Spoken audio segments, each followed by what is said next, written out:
Toyota has obviously these big recall woes. We've seen, I think it's cost them $2 billion so far.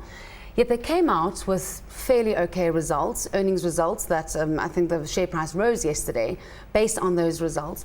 And they've now kept their forecast for the year. They've actually upped their forecast for the year going forward.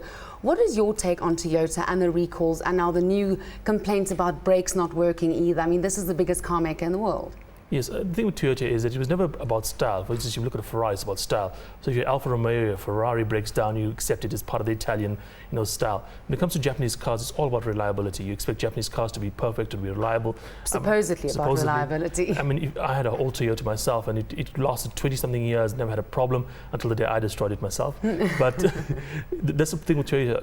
If you base your brand on one thing, and on, for instance, quality, and you have a single problem, it's a big issue. If your quality is your actual selling point and you have a problem in terms of reliability, then obviously it's a huge issue. And that's what's happened to Toyota. They used to be basing themselves on quality. Everyone knew Toyotas were reliable, etc. Then what happened in the middle of the 90s, they started becoming market share oriented. They started looking not so much at quality, but it's become the number one car maker in the world. And that expansion may have been too quick, too fast, and that may have basically reduced their ability to actually maintain that level of quality. And that's probably what is dragging back Toyota. At the same time, Honda as well has that issue with the Jazzes, with the windows, and that I think is a bit of an unlucky coincidence, but it also kind of tarnishes the entire Japanese auto industry to a certain extent.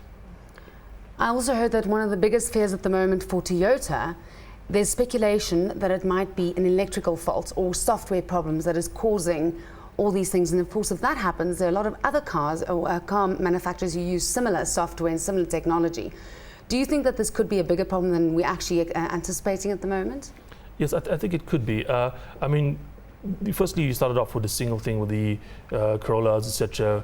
You talked about the accelerator pedals. Now you moved on to something else. You talked about the brakes of the Priuses. And so there seems to be maybe a lack of quality control. Maybe the expansion was, as I mentioned, a bit too fast, and they basically took the eye off the ball when it came to quality control. And that may be something that's playing through right now, because you have two different models, two very different kinds of cars, Priuses versus Corollas, which one's hybrid, one's electric, which goes a normal car with petrol engines, etc. And you have two different kinds of problems. One is the accelerator, one is the brakes. That kind of shows that maybe an entire management issue as opposed to just being a single unlucky incident with the car.